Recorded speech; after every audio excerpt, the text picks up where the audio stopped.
Hi, I'm Victoria. Let's talk about describing people. Today, I'm going to help you learn 82 expressions for describing people. There are 3 different ways to describe people. One of them is to describe their appearance. I have brown hair. The second way is to describe their personality or character. I'm optimistic. The third way is to describe their actions or hobbies. I'm a teacher. I like cats. Today, we're going to specifically focus on how to describe someone's or maybe your personality and character. Have you ever taken a personality test?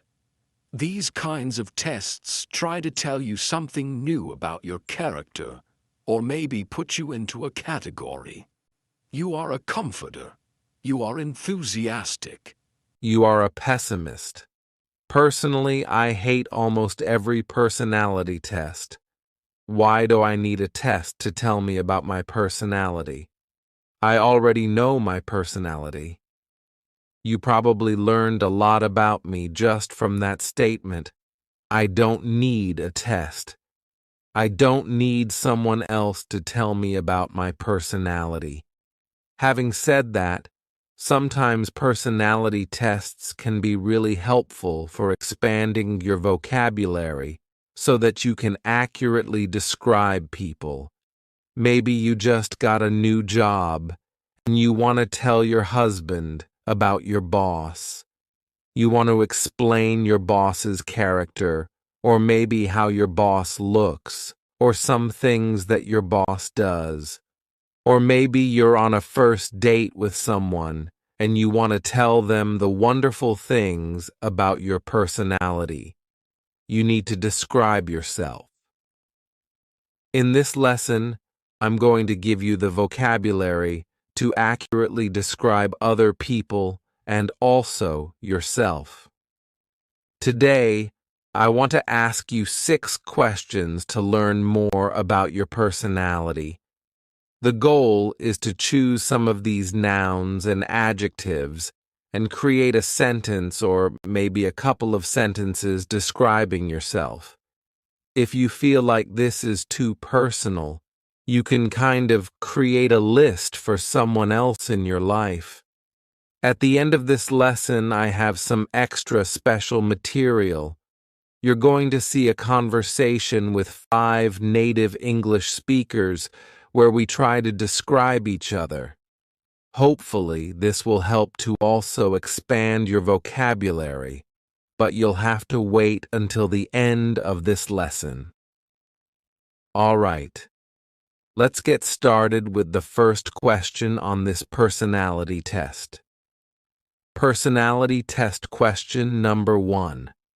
Are your travel plans generally organized? What about your home and office? Are they pretty tidy? Tidy means clean. Things are orderly. Think about this for a moment. Organized. Tidy. Does this describe you? Think about this for 3 seconds. Choose yes or no. 3, 2, 1. Let's say you decided to say yes. My travel plans are generally organized. My home and office are pretty tidy. Some great adjectives we can use to describe you. I'm organized. I'm put together. I have it together. Here, we're talking about your life. You have your life together. It is organized. I'm organized. I'm put together. I have it together. Or you might say I'm a type. A type is compared to B-type, which we'll talk about in just a moment. A type means that you are quite orderly. There is a place for everything in your life. You might also add a qualifier to some of these expressions. I'm somewhat A-type. I'm kind of A-type. I'm pretty A-type. Here, we're lessening it a little bit. You're not 100% A-type. You're not 100% organized. I'm somewhat organized. Okay, That's fine. Most of us are kind of in the middle of a lot of these categories, so it's good to use these qualifiers. I'm somewhat organized. You might also say, if you said yes to this, that your travel plans are generally organized. You might say, I'm a doer. Doer. Here the root word is do. You do things. You don't just think about them and wait for something to happen. You do things. You take action. I'm a doer. Or you might say simply, I'm clean. Things in my life are clean. I'm a clean person. If you said no to this, no. My travel plans are not orderly. My home and office, they are a wreck. Well, what are some adjectives we can use to describe you? You might be spontaneous or creative. What if you are not A type? You are B type.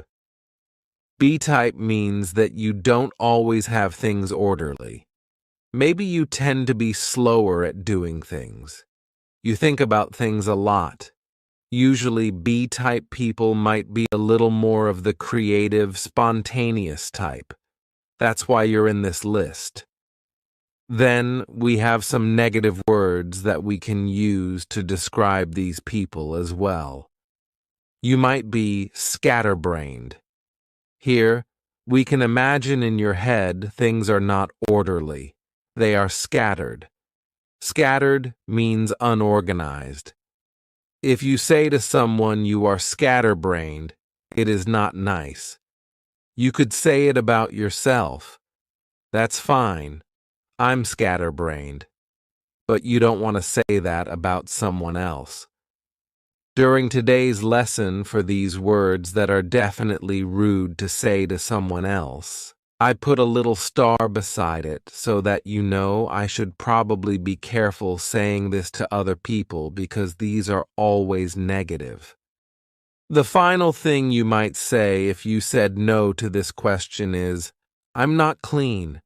I'm messy. My life is messy. My house is messy. Just things are not organized. I'm messy. Did you write down some words that relate to your personality? All right. Let's go on to the personality test question number 2. Question number 2. Is it easy to stay relaxed even when you have pressure? Do small events not change how you feel about the rest of the day?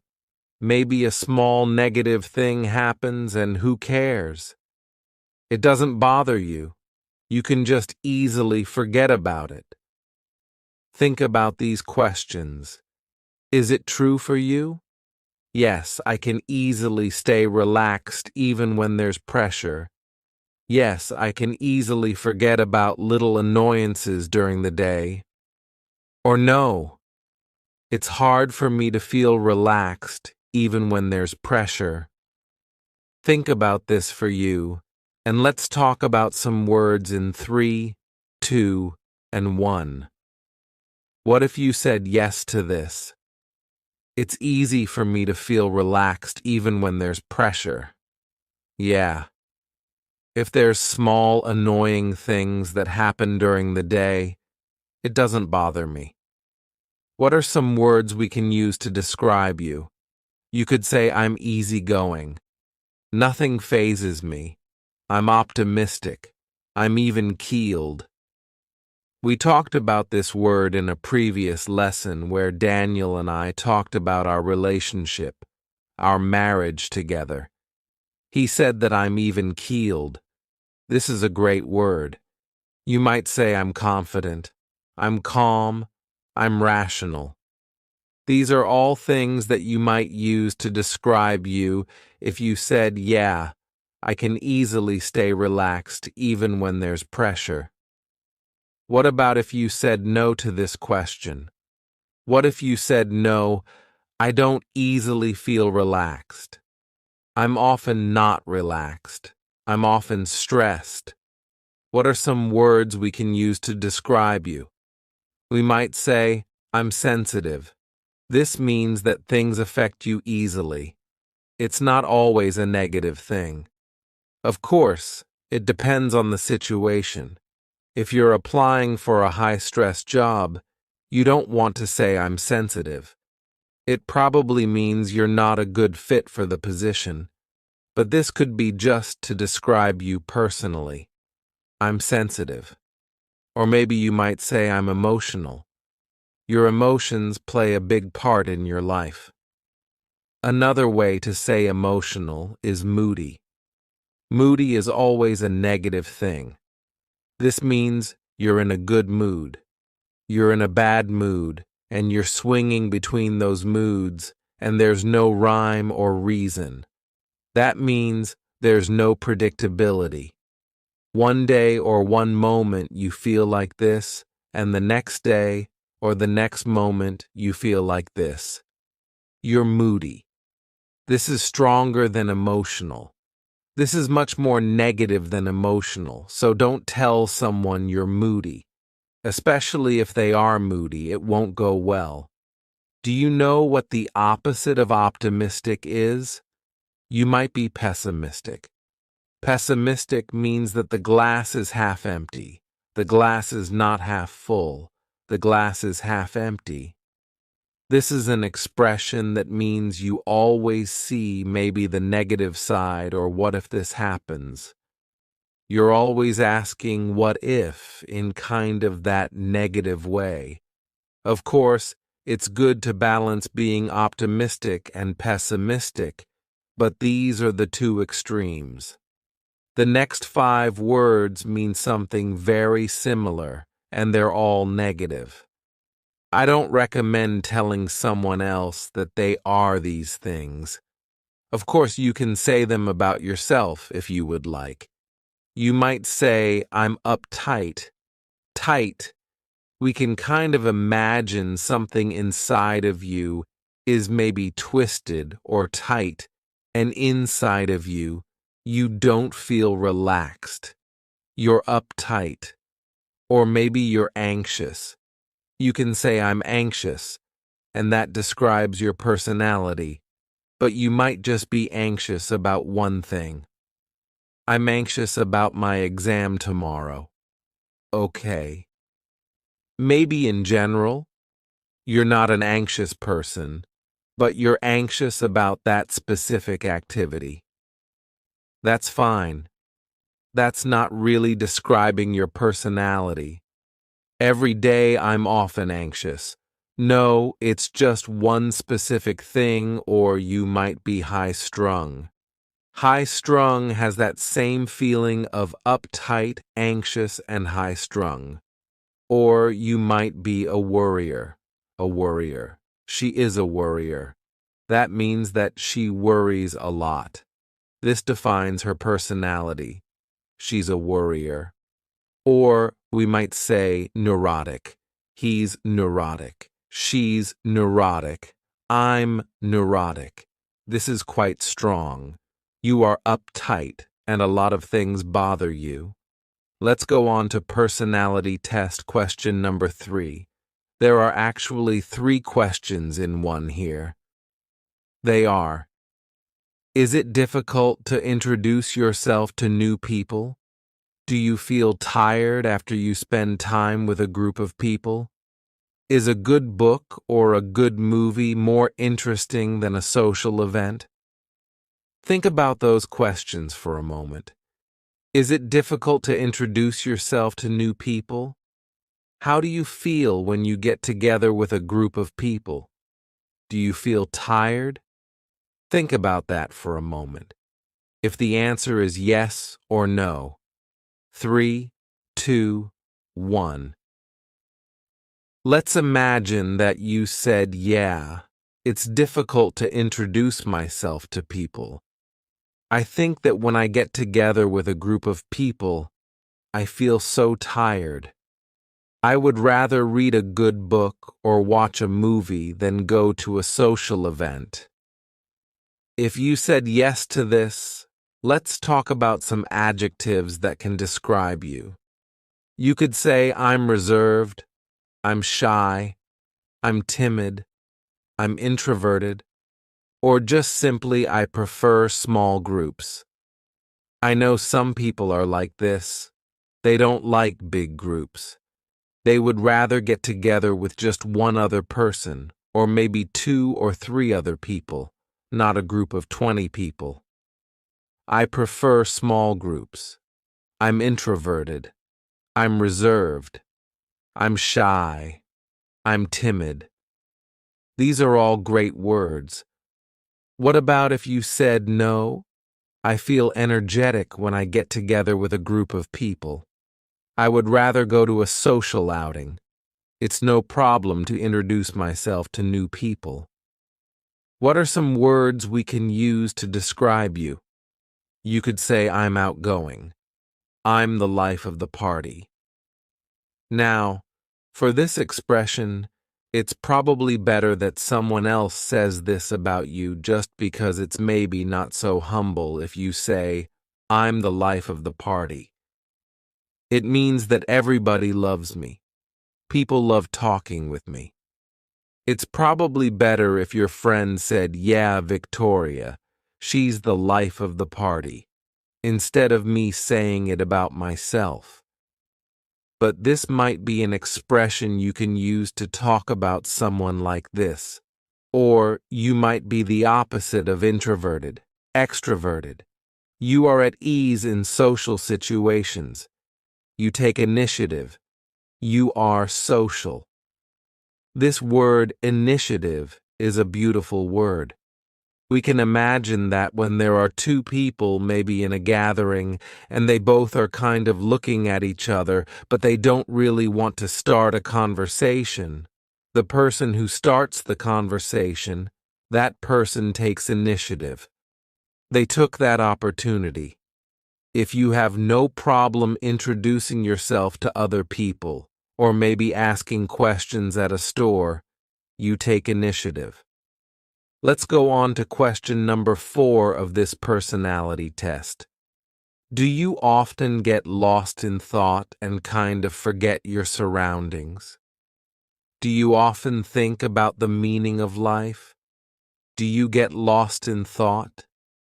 Things are going on in your head and you're thinking about those things, not the things about you. Do you often think about the meaning of life? What is life? Think about this question. Is it true for you? Is it not true for you? 3, 2, 1. Let's imagine that you said, yeah, I do often kind of get lost in thought. Yeah, I do think about the meaning of life often. What are some words we use to describe you? You might say, I'm deep. Now, this is an expression kind of like I'm the life of the party, that it's not so humble. If someone is deep, this is a compliment. It means that they have a lot of wisdom. It's probably better for you to say it about someone else. I really like talking to my cousin. He's so deep. He has such interesting thoughts. Instead of saying it about yourself. You may also say, I care about finding truth. This is another way deep. I care about finding truth. Or you might be the kind of person who is critical. I'm critical of things. If someone tells me something, I often question it. Is it true? Is that real? On the negative side, you might say cynical. Cynical is always a negative word, and that just means that, yes, that person asks questions, but they always doubt. They're not just asking questions, but they're always doubting. Is that true? There's no way that that's true. They're cynical. They're always doubting. If you often get lost in thought, you might say, I'm a dreamer. I often like to daydream. I'm lost in my own world. I live in my head. They're not things that you want to say in a job interview, but they're not necessarily bad, so you can say them to your friends or say them about yourself. If you want to say this in a negative way, you could say, I'm a million miles away, or she's a million miles away. She's not paying attention. She is a million miles away. That's pretty negative. Then, if you want to be really negative, you could say, I'm an airhead. We can imagine your head is filled with nothing but air. I'm often lost in thought, and I forget the things around me. I am an airhead. This is a similar category as someone who often thinks about things, but it's quite different from being deep. If you're deep, your head is filled with a lot of thoughts. But then, on the negative side, you might say airhead for having no thoughts. You're often lost in your own world. You're often in your head, but you're not thinking about anything. Just an airhead. What if you said, no, I'm not often lost in thought. I don't really think about the meaning of life that often. Life is life. No. Why would I care what the meaning of life is? What would you say on the other side? You could say I'm alert. You don't often get lost in your thoughts because you're looking around. You are alert to the things going on around you. You notice little details. Maybe people who are lost in thought, they're not thinking about the physical details around them. They don't realize there's a cup over there my friend just walked by. If you are alert, you're noticing those things. You might also say, I'm detail-oriented. You notice lots of little details, or you might say, I'm astute. These are great things for a job interview. I'm detail-oriented. I'm alert and astute. This means that you will not forget little things, because you are organized. You are able to keep track of physical details. Similar to alert, you might say aware. I'm aware of my surroundings. You're not lost in your head.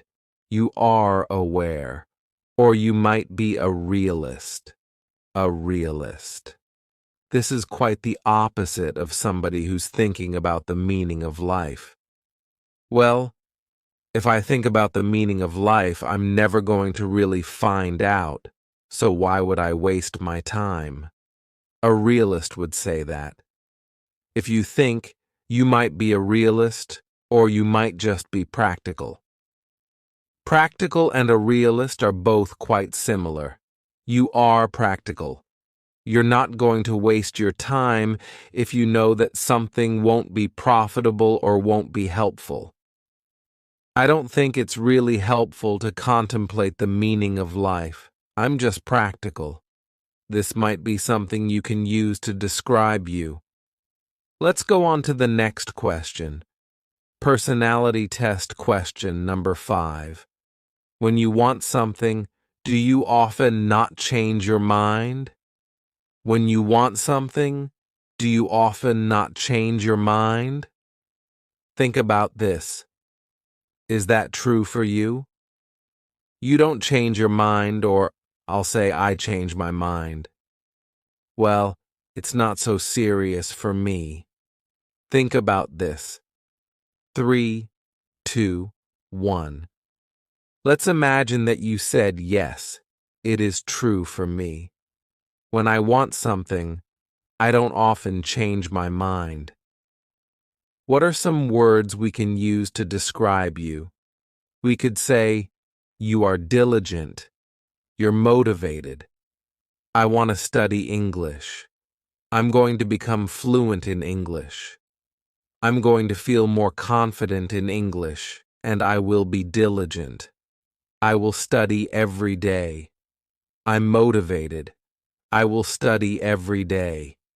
You want something and you are not going to be distracted. These are positive expressions. They're great for job interviews. They're great general personality traits. There are some negative ways to describe this as well, though. You might be stubborn. We have a lovely idiom, stubborn as a mule. Or we might say you are headstrong. Headstrong, this means stubborn. When you want something, you often refuse to think about other options. I want this. I want this. I want this. I'm not going to think about other things. I'm stubborn. Or you might be adamant. Adamant, this means that you stick with your opinion. Let's imagine that you're a teenager and your mom says, I heard that you were drinking beer with some friends behind the school. You say, No, Mom, I wasn't doing that. I don't know who you were talking with, but it wasn't me behind the school doing that. She says, Well, I heard from this person that you were doing it. You stick with your opinion. No, it wasn't me. It wasn't me. There's no way that was me. You are adamant that that person was not you.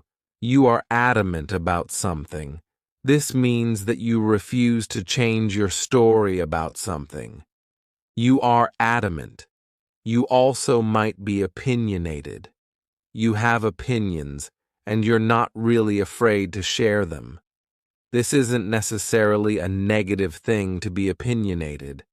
Of course, if you are opinionated, if you have strong opinions, especially if these are opinions that are not shared with a lot of other people, it's great to be careful about how you present them, about how you share them with other people so that they don't think that you are pushy. Pushy is always a negative thing. If you are opinionated, you need to talk about it in a specific way so that you don't become pushy, pushing your opinions on people. You might be persistent. This is similar to adamant, but it's in a negative way. You are persistent. I wasn't drinking behind the school. That wasn't me.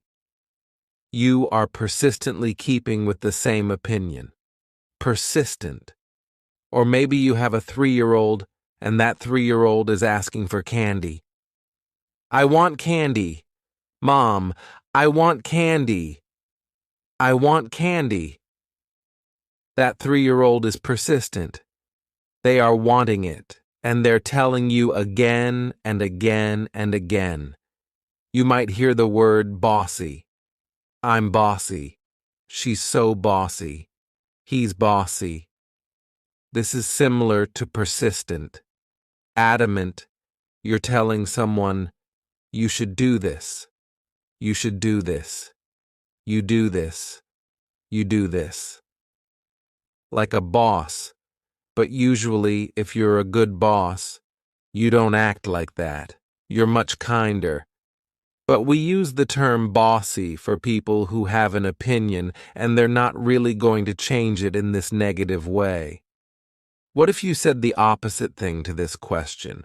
What if you said, actually, sometimes I do change my mind? I don't always stick with exactly what I say I want every single time. What are some other words we can use? You could say I'm flexible, I'm compliant, I'm reasonable, I'm open-minded, I'm agreeable. These are all positive things, but what if we take this to an extreme? You might say I'm submissive. This means that you never stand up for yourself. To stand up for yourself means that you have something you want and you never tell other people. You are submissive, maybe too submissive. Or we can use a great expression I often get walked on. Get walked on. If you have an opinion and you always change it depending on what other people want, we can imagine that you are like a doormat. This is the thing that you walk on to enter a house. This is you. People are always walking on you. I often get walked on. Your desires, your needs often get forgotten because you don't stand up for yourself. I often get walked on. You could say that about someone else. Yeah, He often gets walked on because he doesn't feel comfortable standing up for what he wants. He doesn't feel comfortable pushing what he wants, so he just gets walked on. Let's go to the next question. Question number 6. This is our final personality test question. When people come over to your house, when guests come to your house, do they feel comfortable? Do you go above and beyond what is necessary to take care of them? This is a great expression. Go above and beyond. Maybe it's necessary to give them a glass of water. When a guest comes to your house, you say, "Sit on the couch. Here's a glass of water." But maybe you go above and beyond. You do more than that so that your guests feel comfortable. Is that true for you? Do your guests feel comfortable? Do you do more than is necessary? Think about that for a moment. Is it true or not true for you? 3, 2, 1. Let's say that this is true for you, that you make your guests feel comfortable and you do more than is necessary. Let's talk about a lot of adjectives that we could use to describe you. You are hospitable, nice, and friendly. But here is a big warning. If you come from France, Italy, Spain, Brazil, Portugal, these romantic language countries do not, warning, warning, warning. Do not say sympathetic. You do not say he is sympathetic. She is sympathetic. This does not mean nice in English. This is a false friend, and I hear a lot of people say this. Instead, in English, we do have the word sympathetic. This means that maybe your brother lost his job, and when you go over to his house, you bring him some flowers, and you bring him a meal, and you sit down and talk with him. You talk about that difficult, hard time in his life because you are sympathetic to his difficulty. We usually have a difficult situation happening, and you didn't personally experience that difficult thing, but you feel his difficulty. You feel his pain. You are sympathetic. Here, we're using it in a completely different sense than friendly. Friendly just means you're nice. But if someone has a difficult situation, you are sympathetic to their problem. You understand. I think my brother is really sad right now. He's probably worried about the future. You are understanding his difficult times. I hope I explained this word sympathetic so that you do not use it and say, "Victoria, you're so sympathetic." No, no, no, no, no. Don't use that. What are some other words we can use? You could say, "I'm compassionate. I'm considerate. I'm generous." This means you give maybe your time or your money to other people. You could say, "I'm warm. I'm warm-hearted." This means that people feel this warm feeling when they're with you. They feel like you're such a friendly person. You could say, "I'm helpful. I'm down to earth." Down to earth is an expression that we use to mean you are relatable. People feel like your life is not so different from theirs. You often hear this word described with celebrities. Celebrities, movie stars, they have lives that are much different than our own, so they seem kind of untouchable, so different. But maybe there is one celebrity who relates to the problems of normal people. Someone might say, "Yeah, she's really down to earth. She's down to earth. Her feet are on the earth. She's down to earth." Or you might say she's sincere. She's genuine. She's really herself. She's not faking it. She's dependable, or I'm dependable. Your friends know that they can depend on you. What if you said no to this? I imagine that you probably didn't say no to this about yourself, but you probably know somebody like this. Let's talk about the opposite. Someone who is maybe not so generous, not so considerate, or so friendly. Let's talk about the opposite. Maybe you know someone who is unpleasant. This is a little bit of a nicer way to say they're so annoying. They're such a terrible person. You could just say, yeah, he's kind of unpleasant. I don't really like working with him. Unpleasant. Or someone might be selfish. They're not generous. They don't like to go above and beyond. They're kind of selfish. Or maybe you know someone who is self-centered. The world revolves around their life. They are self-centered. Their self is the center of the universe. They're self-centered. How did you do? How did you answer all of these 6 personality test questions? I hope you wrote down some adjectives that you can use to describe yourself. Write that sentence down in the comments.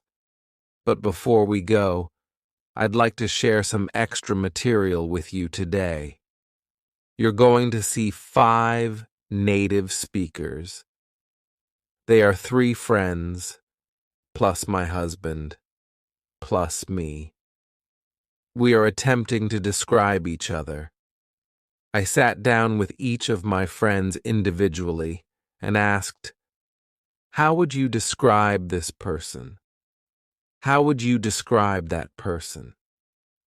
I didn't tell them specifically to describe their personality or their character, but you'll see that a lot of these people, they did describe their physical appearance a little bit.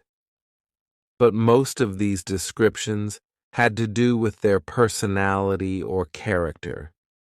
You're going to hear some of the words that we just talked about, and maybe you'll hear some new words as well. Let's start with my friend Eliza. You're going to meet Eliza, Hazel, Laurel, and Daniel. They're going to be describing each other. Let's see what everyone has to say about Eliza. Let's watch. Eliza. Hi, I'm Eliza. Hazel. Gosh, Eliza is witty and sarcastic to a fault. Victoria. I'd say so. Hazel. She's super inquisitive and very literate. I'd say that's a very good description of her. Victoria. For sure. That's something that I first recognized about Eliza is she's really inquisitive. She asks great questions. Hazel. She's curious about life. Yeah, I'd say she's adventurous for some things like travel or things like that. Not so much food. She's very loyal friend. Laurel. Eliza is very sarcastic and smart, quick-witted. She's funny, and she has nice, pretty long brown hair. Victoria. That's true. Daniel. I would describe Eliza as very curious. Out of many people I know, not many people will ask you questions a lot. When Eliza asks you a question, she'll ask more and more questions, which I'm not hating on. I think it's great. She's also very assertive. Whenever she has an opinion, she usually makes it very clear. It's not hidden in any way. She's also very friendly, though, so the assertiveness doesn't get in the way of her friendliness. Her friendliness shines through. Victoria. You just heard some amazing adjectives to describe the wonderful person of Eliza. Let's go on to the second person. You're going to meet Hazel, and let's see how everyone describes Hazel. Hazel. Hi, I'm Hazel. Eliza. Hazel is a short little person and she has brown hair and amazing freckles and she's very creative. She's an introvert. She's a good painter. She's very smart. She's well-traveled. Victoria. Those are all true things. Laurel. Hazel is short like me and she's kind of got she's dry-humored, so very subtle, also very smart and well-traveled. She's lived in lots of different places. Daniel. Hazel. Hazel is very reserved. Yet when you get to know her, she's very fun-loving. She's also very curious. She's kind of geeky. She likes Harry Potter and Star Wars and stuff like that. Yeah, she's very fun, and if you get together with her at a party, you're going to have a good time. Victoria. I hope you enjoyed those adjectives to describe Hazel. Let's go on to Laurel. How does everyone describe Laurel? Laurel. Hi, I'm Laurel. Eliza. Laurel is also a short little person. She's got sort of blondish brown hair, sort of a darker shade of blonde. She has glasses. She, to me, is very businesslike, and she likes to tell stories with a lot of detail, which are always interesting. Hazel. Laurel is short, with short hair, glasses, and I think she's a geek. Victoria. Could you explain what you mean by geek? Is that her interests? Hazel. Yes. A little bit about her interests. She's, like Eliza, curious about different knowledge and stuff. She loves Star Wars, Harry Potter. Victoria. Exactly. That kind of stuff. Hazel. Harry Potter. Movies. She's definitely a movie buff. She can remember almost everything, all these weird random details. Victoria. Her mind is like a steel trap. Hazel. Yes. Victoria. She knows everything. Hazel. Yeah. I think she's also a very loyal friend and very caring. Victoria. Yeah. I've been friends with her for 10 years and I feel like she is that kind of person. Hazel. She makes an effort. Victoria. Yeah. Hazel. She makes an effort in her relationships, I think. Victoria. Yeah. That's a great quality. Hazel. Yeah. Very much. Daniel. Laurel. Laurel is very loyal, I would say. When she's your friend for life. She'll remember you, and she's very detail-oriented. She'll remember all the details of your relationship. I don't mean this in a bad way. I just mean there's always somebody in your life who gives all those details about your life. She also knows a lot about, from my perspective, a lot about pop culture. She's always filling me in on the details, and maybe I understand something that she also understands, and we can have a funny conversation about that. Usually, Victoria doesn't understand. Victoria. Yeah. I don't know much about pop culture, so Laurel is my window into this world. She allows me to learn that stuff. Victoria. I hope you learned some great words with those explanations. Let's go on to my husband Daniel and see what everyone else has to say about Daniel. Daniel. Hi, I'm Daniel. Eliza. Daniel. Daniel is so fun. Daniel is this tall, skinny ginger. He's got very great, amazing red hair. He always has a lot of energy. I think he's always like, I'm Daniel. Victoria. He does have a lot of energy. Eliza. I feel like, Has a lot of strong opinions about things, which I really like. He's married to you and has a baby. Victoria. That is true. Those are all true facts. Eliza. I think he's very relaxed in some ways, but also cares about details in other ways, which is kind of hard to describe, but it's true. Victoria. That is true. Hazel. Daniel is a tall, skinny redhead. Victoria. That is the first thing Eliza said too. Hazel. I think he is very creative. I would probably describe him as adventurous, not afraid to take risks, inquisitive, opinionated. I think he has opinions and he's set in his way, but I think he's also open for discussion. Victoria. Okay. Hazel. Yeah.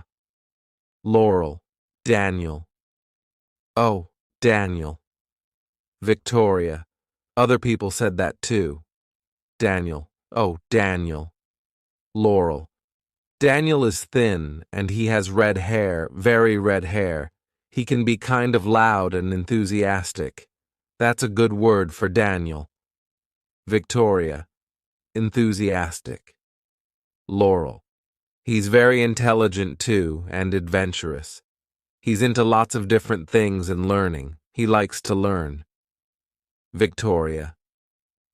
Those were some great adjectives to describe Daniel. Oops, I forgot to say that my friends are also going to describe me. Here we go. Eliza. You're just so delightful. That was my first word for you.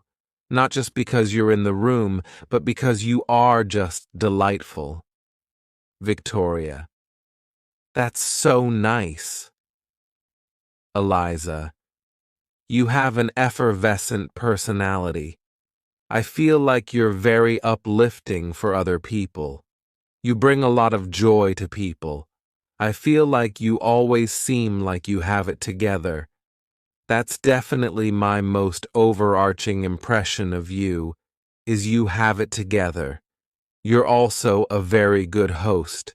You're excellent with hospitality. Victoria. Thank you. Eliza. Obviously, we share a love of reading, so I know that you're very well read. I like that you get very interested in specific topics. Victoria. Whenever the topic. Eliza.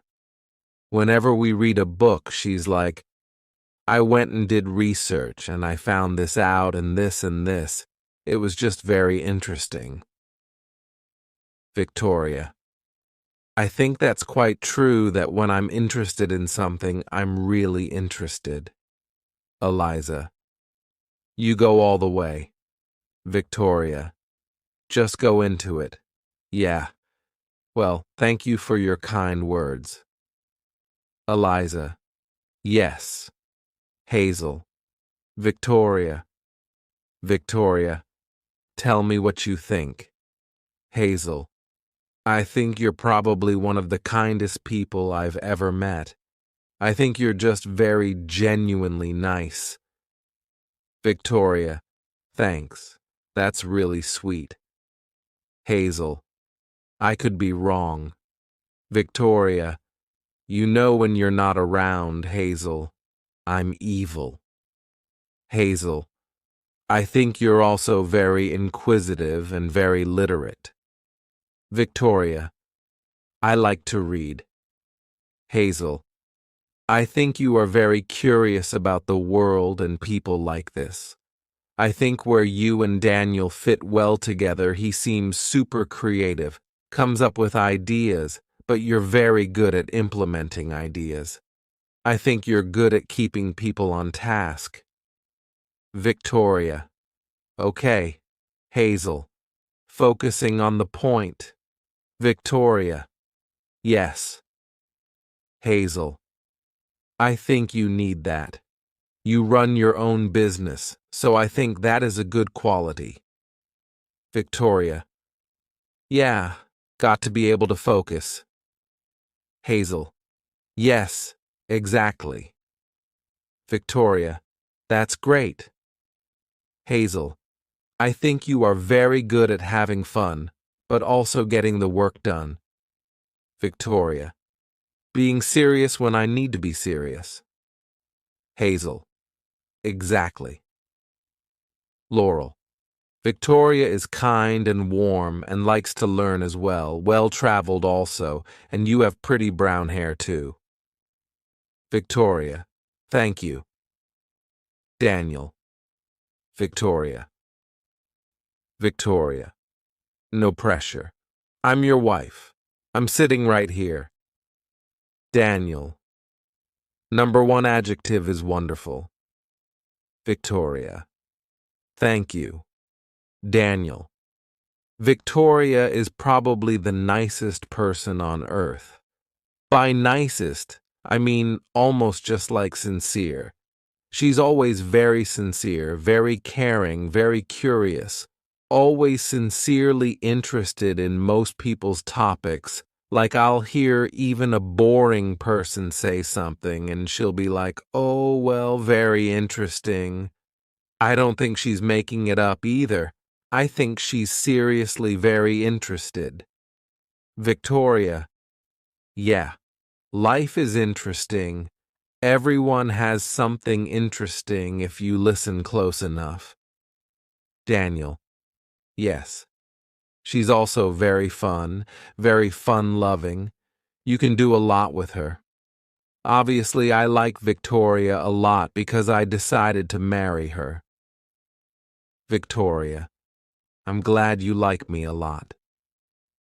Daniel. We get along very well, and I like, about 99% of Victoria. Victoria. Thank you. I won't ask about the 1% yet. I hope you've enjoyed today's long, intense English vocabulary lesson. Now, I have a challenge for you.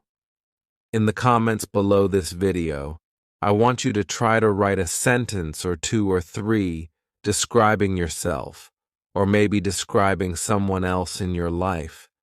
Try to fill it with these wonderful adjectives. Some of these are nouns as well, to describe yourself. It's a great way to remember them. Try to ingrain them in your memory. Thanks so much for learning English with me, and I'll see you again for a new lesson here on my YouTube channel. Bye. Don't forget to subscribe to my YouTube channel for more lessons. Thanks so much. Bye.